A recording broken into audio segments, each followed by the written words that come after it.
J'ai tout de suite adopté le python, sans même demander combien.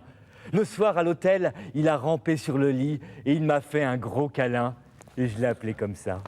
Pourquoi vous avez adopté Le un texte python de et Romain non- Gary, Gros câlin, édité sous le pseudonyme Émile Ajar, a marqué l'adolescence de la metteur en scène. Elle a décidé de l'adapter au théâtre pour la première création de sa compagnie. Ce qu'on appelle justement les animaux familiers. Un python, ce n'est tout de même pas quelque chose qui se prête à l'affection des siens. C'est un monsieur tout le monde. Il n'a même pas de prénom. Il s'appelle Monsieur Cousin, comme vraiment il pourrait s'appeler Monsieur tout le monde.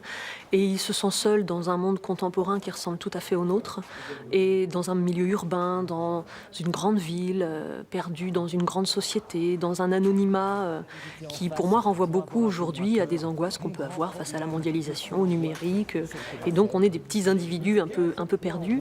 Et ce Monsieur Cousin cherche désespérément quelqu'un à aimer. Et il n'a trouvé personne, alors il a adopté un python.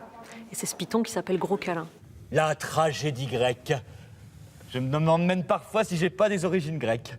On dit... Mais si l'intrigue de ce roman porte sur le thème grave de la solitude, le texte l'aborde avec humour. Vient faire là-dedans. Absolument rien.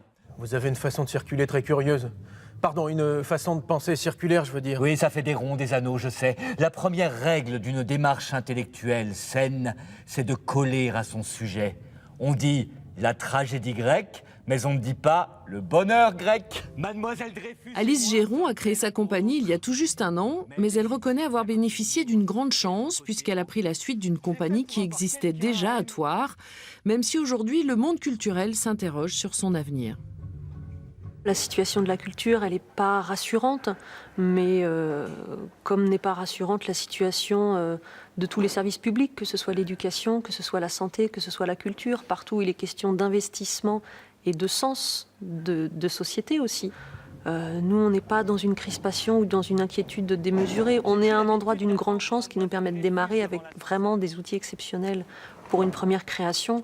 Alors on ne va pas en plus déjà commencer à se plaindre du ciel qui va nous tomber sur la tête. Le spectacle Gros câlin partira en tournée la saison prochaine et la compagnie L'Ouvrage travaille déjà sur un autre projet de création. Elle ne comprit pas, parce qu'on n'est pas toujours dans le même rêve. Et elle m'a regardé avec un peu d'étonnement.